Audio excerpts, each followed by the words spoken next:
Завершилась предпраздничная рабочая неделя. В субботу все провели в новогодней суете. До наступающего года дракона остались сутки. И мы хотим верить, что это мифическое существо принесет Татарстану и всем нам удачу. Здравствуйте, это новости Татарстана. В студии Елена Зинатуллина. Праздники в безопасности.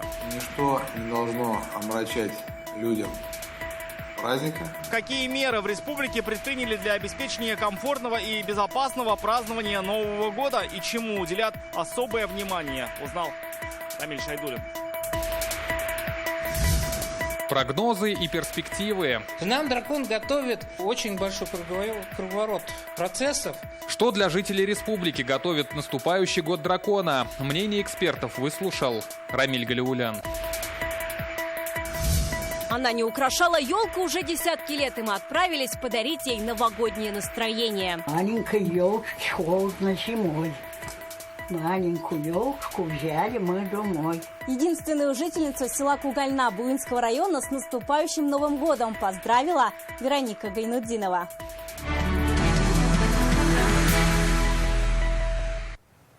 Впервые за много лет 30 и 31 декабря выпали на календарные выходные дни. Впереди нас ждут 10 дней каникул.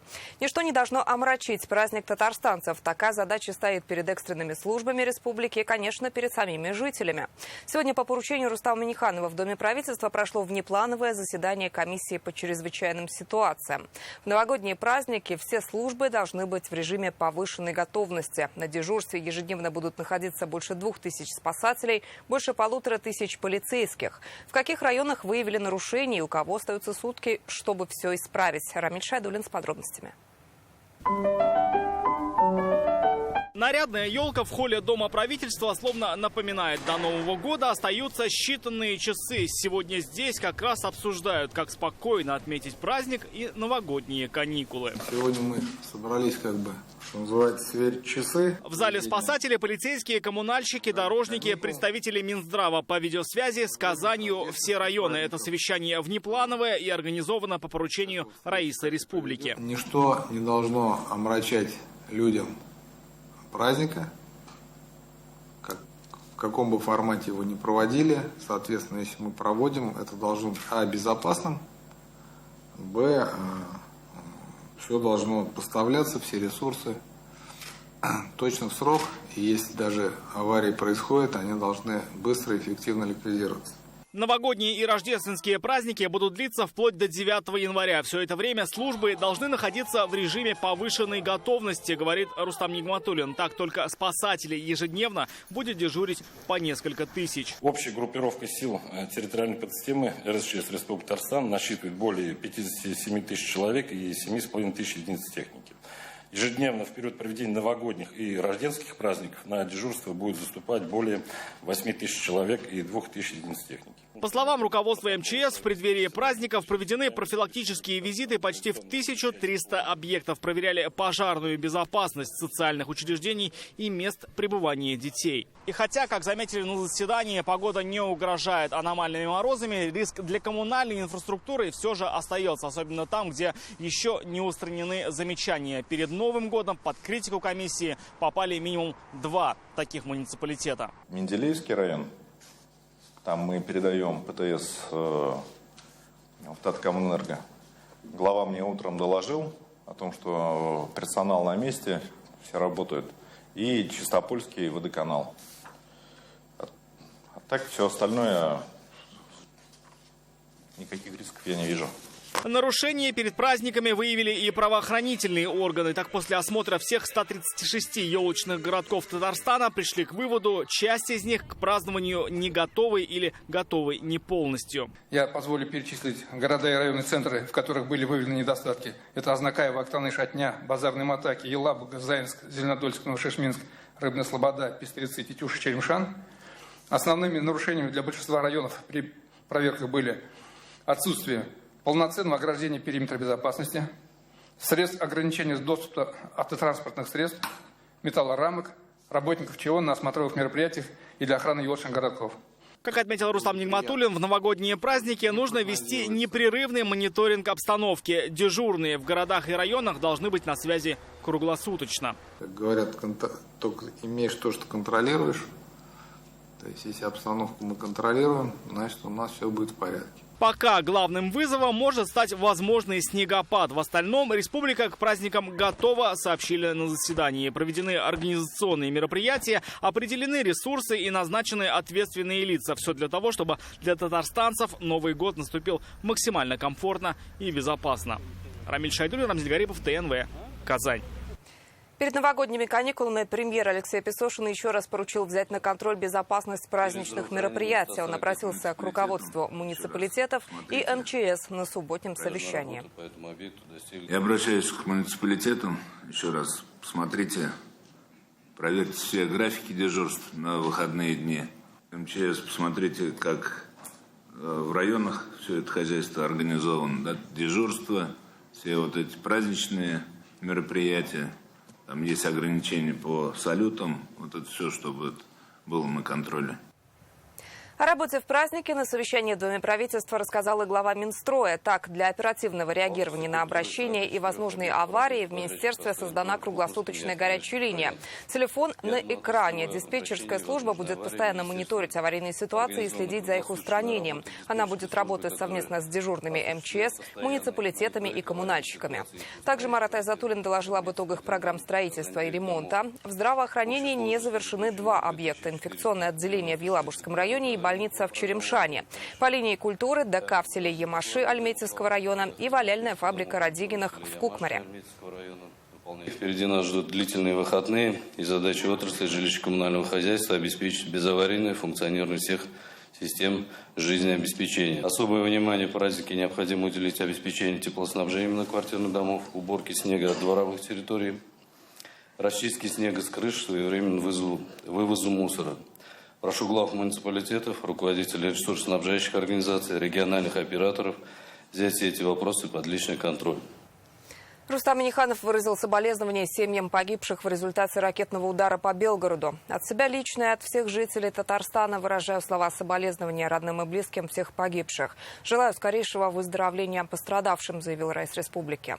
Как сообщают федеральные СМИ, в результате обстрела Белгорода со стороны ВСУ погибли 14 человек. Среди них 2 детей. Пострадали больше 100 жителей.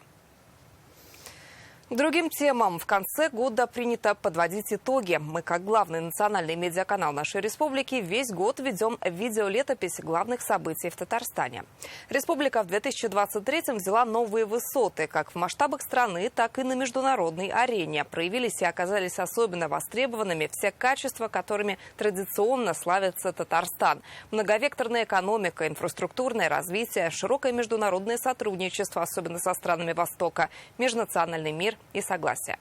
Как Татарстан заявлял о себе в топе мировых новостей, Дмитрий Аринин. Менее чем через 2 месяца Татарстану предстоит открытие мирового значения. Впервые в истории состоятся игры будущего. На соревнованиях в Казани около 2000 участников из 3 десятков стран встретятся на спортивных аренах и покажут свое мастерство в виртуальной реальности компьютерных игр. То, что Татарстан проводит такие события, уже не удивляет. В этом году республика укрепила свои позиции в международном сотрудничестве, следуя общему курсу страны на восток. Прошел первый форум российско-китайского сотрудничества «Ростки». Казань посетили 7000 участников из разных стран. Между Россией и Поднебесной было подписано 20 соглашений. К примеру, компании из Шэньчжэня выразили интерес к производству в Татарстане полупроводников. Есть очень крупные компании с большими интересами в России. Мы открыты и создадим все условия. Но и мы сами тоже готовы очень серьезно поставлять нашу продукцию на китайский рынок. По решению Владимира Путина Международный экономический форум России «Исламский мир Казан-форум» получил федеральный статус. На Казань-Экспо собрались больше 16 тысяч участников из 85 стран. Было подписано 130 соглашений, что превзошло все ожидания. Это говорит о том, что интерес к форуму и интерес мусульманских стран к России очень большой. Разворот на восток уплощается и в инфраструктуре. Появилась скоростная трасса М-12. На территории Татарстана это 142 километра четырехполосной магистрали и мост через Волгу. Время в пути между Москвой и Казанью сократилось в 2 раза, до 6 часов. Как отмечают эксперты, в стране это главный транспортный проект десятилетия. В ближайшие годы общий экономический эффект составит около 2 триллионов рублей. Сегодня мы делаем еще один Важный шаг в развитии трассы М-12 «Восток», которая станет частью международного евразийского транспортного маршрута «Россия». Мировой уровень. Заправка «Татнефть», дорога М-12. Таких дорог нет. Это лучшая дорога. В рамках первого форума «Россия-Африка» в Татарстан приехала делегация из Сенегала во главе с президентом Маки Саллом. Впервые Татарстан посетил президент Узбекистана Шавкат Мирзиёев. Очень серьезный результат. Я очень доволен, и настрой наших коллег региональных сотрудничества очень серьезный, и она имеет серьезную перспективу. Во главе с Рустамом Миннихановым продолжила работу группа стратегического видения «Россия. Исламский мир». По приглашению Венгрии Райс Республики принял участие в мероприятиях по случаю государственного праздника Дня Святого Иштвана. Рустам Минниханов провел встречи с лидерами нескольких стран, и его лично встречал премьер-министр Виктор Орбан. Наши дорогие друзья из Татарстана, благодарим вас за то, что вы к нам приехали. Для нас это большая честь. Международной победой Татарстана стало включение в список всемирного наследия ЮНЕСКО астрономических обсерваторий КФУ. Подготовку и продвижение заявки координировал Республиканский фонд Возрождения во главе с Минтимером Шаймиевым. Потенциал историко-культурного наследия астрономической обсерватории Казанского университета, связанного с прорывными событиями в мировой астрономической науке в XIX-XXI веках, сравним с потенциалом ведущих объектов из списка всемирного наследия ЮНЕСКО. Внимание всех мировых СМИ было приковано к итогам года с Владимиром Путиным. На встрече рекордные 10 раз упомянули Татарстан. Президент отметил руководство республики, объяснив, почему Казань была выбрана местом проведения саммита БРИКС, который пройдет в следующем году. Это связано с тем, что Татарстан развивается хорошо, а Казань один из наилучших примеров такого развития. Условия созданы хорошие. Значит, и прежний президент, и сегодняшний Минниханов работают хорошо. Мы видим результат. В Казань на саммит БРИКС руководители стран приедут в октябре следующего года, а до этого в июне состоятся игры стран БРИКС, то есть Татарстан снова станет эпицентром мировых событий. Дмитрий Аринин, Игорь Романов, ТНВ, Казань. Встречать Новый год готовятся во всех селах и районах Татарстана. Героиня нашего следующего репортажа – бабушка Надя из села Кугальна Буинского района. Новый год она будет праздновать одна. Надежда Афанасьевна – единственный житель этой деревни. Елку она не украшала уже десятки лет. Мы решили подарить ей новогоднее настроение и поздравить с наступающим праздником. Вместе с Надеждой Афанасьевной елочку украсила Вероника Гайнудзинова.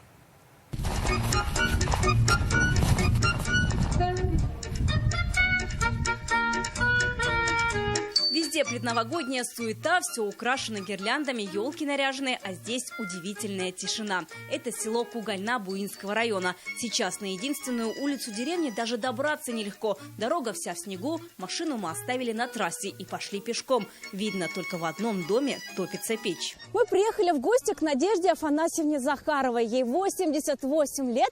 В этой деревне она родилась и живет до сих пор, несмотря на то, что она единственный здесь житель. И скоро наступит самое волшебное время в году, поэтому мы приехали к ней в гости с подарками и новогодним настроением. Ой, она нас уже встречает.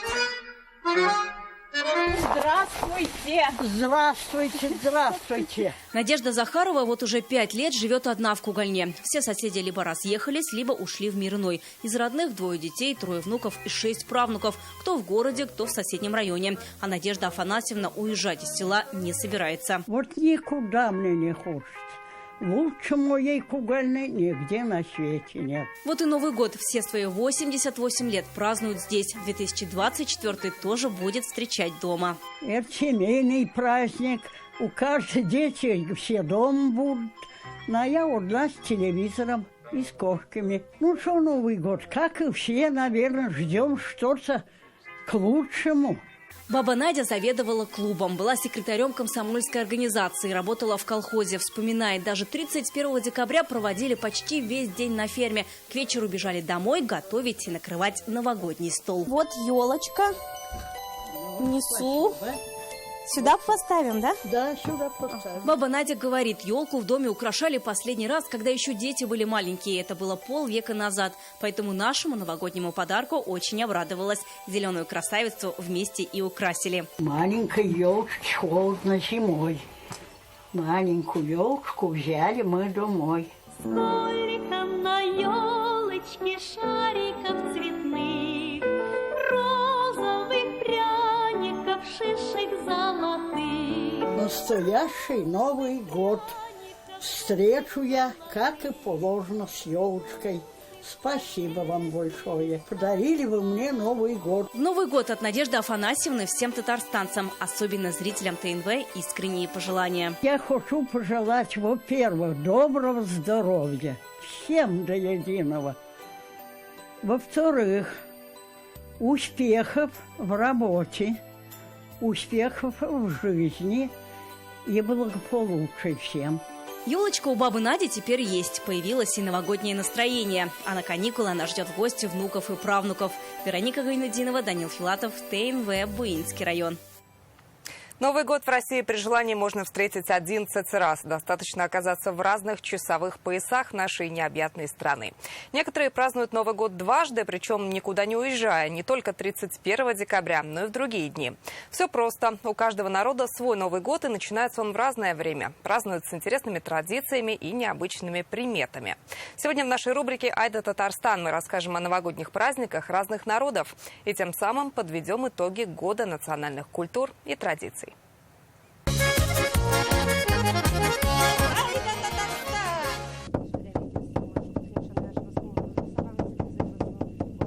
Новый год Сагалган буряты празднуют в феврале. В день зимнего солнцестояния 21 декабря у них начинается астрологический, как они говорят, природный Новый год. Буряты проводят обряд поклонения солнцу, огню и предкам. Вначале всегда разводят костер. Это стихиали, это природа, это земля, дарующая нам жизнь, да, это вода, это огонь, это воздух, да, которым мы дышим. Это все считается стихиали, и вот мы, соответственно, в этот день благодарим все стихиали. Делаем такой обряд поклонения солнцу, огню и предкам, да, то есть мы их уважаем, почитаем, благодарим, что благодаря им мы когда-то вот появились. Обряд проводят в священном месте Серге. 13 коновязей бурят установили в этнографическом комплексе в Алькеевском районе. Говорят, Серге есть только в Бурятии, на острове Ольхон на Байкале и теперь в Татарстане. Здесь и настоящий шаман. Это называется тойбур, то есть с помощью его мы камлаем в бубен, вызывая предков, спускаем их. Также есть такой инструмент бардак, когда предок спускается, чистит людей энергетически, сбивая грязь с людей. Буряты считают это время обновления и возрождения. Поэтому принято избавляться от всего ненужного, выбрасывать старые вещи и настраиваться на все новое и хорошее. Огонь задабривают маслом, чтобы очаг не потух и принес в каждый дом богатство и здоровье.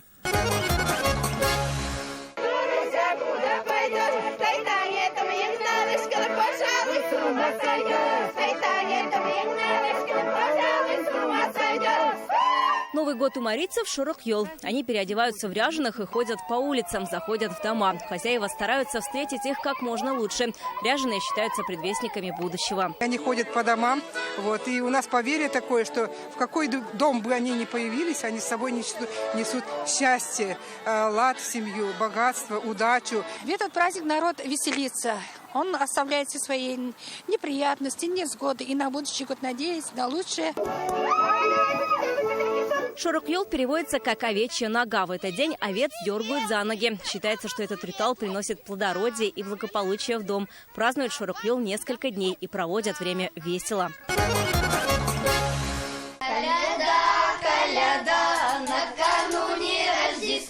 В селе Никольское Лаишевского района уже вовсю готовятся к колядованию. Колядки – славянские обрядовые песни, которые принято петь в период святок от Рождества до Крещения. В этот день наряжаются, переодеваются в костюмы животных. Символ козы – это символ плодородия, символ изобилия и благополучия.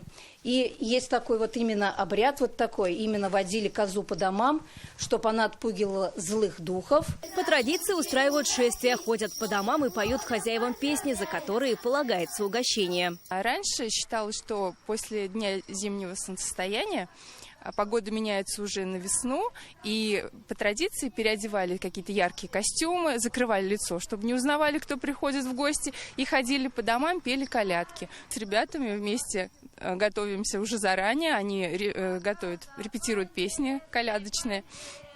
И также потом ходим по домам. Праздник волшебный, поэтому раньше на святке гадали. Чаще всего это были девушки, поэтому все хотели узнать, каким будет жених. Из дровницы вытаскивали полено и смотрели. Если оно гладкое, то и жених будет красивым. Молодые девушки через ворота валенок бросали. В какую сторону носок валенка смотрит, оттуда и жених будет. Девчонки собирались с компаниями, группами. Вместе, чтобы где-то быть в каком-то доме или в клубе. Вот раньше как-то мы собирались, вот молодыми были. И гадали. Гадали в полумраке, чтобы было это как бы таинственно. Сейчас это, конечно, уже шутки. Мы колядки вам пропели, пирогов у вас поели. С Новым годом, с Рождеством, счастье, радость, каждый дом. В Никольском, говорят, традиции сохранили и сейчас, передают молодому поколению. Самое главное, чтобы они знали, какие обряды и обычаи были и есть у каждого народа. Вероника Гайнудинова, Игорь Романов, Рамзель Гарипов, ТНВ, Татарстан. Что год грядущий нам готовят? Какой будет ситуация на мировой арене и в стране? Продолжится ли рост доходов населения и на что обратить внимание в год дракона? На пороге 2024-го ответы у астрологов, экономистов и политологов собрал Рамиль Галиуллин. Самое главное событие 2024 года – это переход Плутона в Водолей. По словам астрологов, событие знаковое. В последний раз это случалось 250 лет назад. Проще говоря, 2024 станет годом больших реформ. Это и развитие технологий, и развитие науки. Люди сами будут перестраиваться и будут привыкать уже общаться по-новому. Нам дракон готовит очень большой круговорот процессов. Историки отмечают, в разные периоды символ дракона сопровождал важные политические изменения. В России на год дракона это у нас смена Хрущева на Брежнева. Уход революционеров-троцкистов, приход Сталина, 28 год. 100 лет смерти Ленина. И, скорее всего, это означает, цикл закрылся, все, мы к советскому уже не возвращаемся. У нас не будет ностальгии, которая сейчас есть. В 2023-м Татарстан показал рост по всем ключевым экономическим показателям. Это ВРП, экспорт, строительство и инвестиции. В уходящем году республика, как и страна в целом, прошла очередную проверку на прочность санкциями и другими вызовами. В следующем году испытания продолжатся, отмечают специалисты. Если мы берем внутреннюю сферу, то, безусловно, нам придется капля по капле выдавливать яд, который попал в нашу кровь. Яд преклонения перед Западом, необоснованного преклонения. Яд саморазложения, который мы периодически видим. То есть нам нужно работать с людьми. Очередным полем битвы становится разум людей. В этой связи возможны любые провокации, любая ложь, любое воздействие. И нужно понимать, что ни в коем случае нельзя поддаваться. Свои прогнозы у экономистов. По их мнению, в следующем году нас ждет продолжение роста доходов населения. В 2023-м зарплаты выросли на 18%.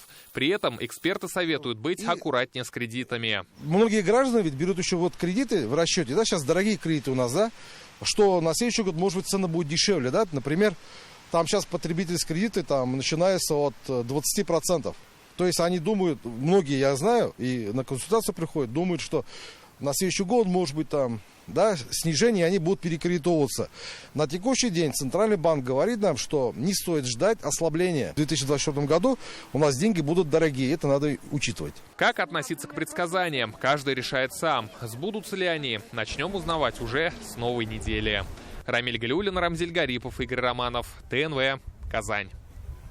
Что объединяет министра экономики республики с Зигмундом Фрейдом, хоккеиста Акбарса с Аль Пачино, председателя общественной палаты с Моникой Белуччи?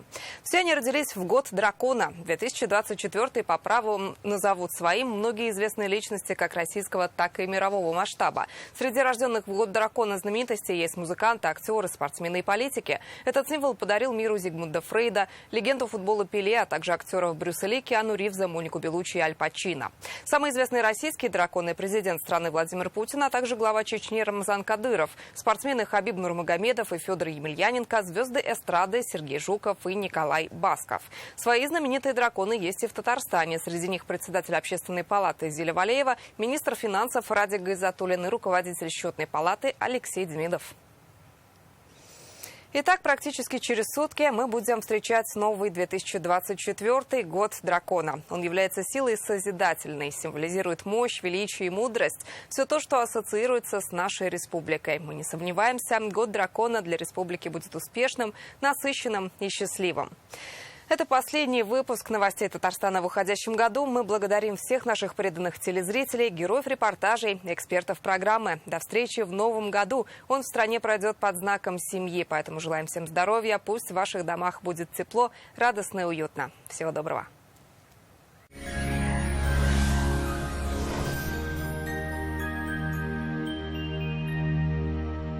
Здравствуйте, Исянмисов в студии Динар Бадрудинов. В Татарстане в последний день уходящего года температура будет довольно комфортная, однако пройдут осадки и будет дуть порывистый ветер. А вот в новогоднюю ночь заметно похолодает. Подробности после полезной информации. Министерство по делам молодежи Республики Татарстан запускает цифровой психологический сервис поддержки молодежи. Набери help-online-rt.ru и получи бесплатную квалифицированную помощь психолога в режиме онлайн. Выход есть всегда, помощь рядом. По данным сервиса Яндекс.Погода, в Варске, Кукмаре и Зеленодольске будет облачно, пройдет снег. Температура днем понизится до 7-11 градусов, а ночью будет от 15 до 18 градусов мороза. В Буинске, Апастово и Тетюшах тоже пасмурно, ожидаются осадки. Днем от 0 до 6, ночью от 10 до 14 градусов мороза. В Чистополе, Нурлатах, Новошишминске разница температур существенная. Днем будет от 0 до минус 9, ночью от минус 10 до минус 13. Здесь тоже облачно и снежно. В Набережных Челнах, Менделеевске и Агрызе облачно, осадки в виде снега. Здесь холоднее, днем 6-13, ночью 12-16 со знаком минус. В Альметьевске, Азнакаево и Урусу днем от 0 до 4 градусов, ночью от 9 до 12 градусов мороза. Здесь тоже осадки в виде снега. В туристических городах республики погода тоже неустойчивая. Ночью будет морозно. В Свияжске облачно, снег. Температура днем минус 7, ночью минус 15 градусов. В Болгаре также пройдет снег. Здесь минус 4 днем и минус 11 градусов ночью. В Елабуге холоднее, минус 9 градусов днем и минус 13 ночью. Здесь также обещают снег. В Казани будет пасмурно, пройдет снег. Температура днем 6, ночью 15 градусов мороза. Давление ниже нормы, оно составит 743 мм ртутного столба. Ветер восточный около 3 метров в секунду, влажность 87%, магнитное поле Земли спокойное. Это все о погоде, я с вами прощаюсь и поздравляю всех зрителей с наступающим Новым годом. Пусть он принесет всем нам радость и благополучие, новые встречи, новые достижения. Всего доброго. Кеннерга замушловался.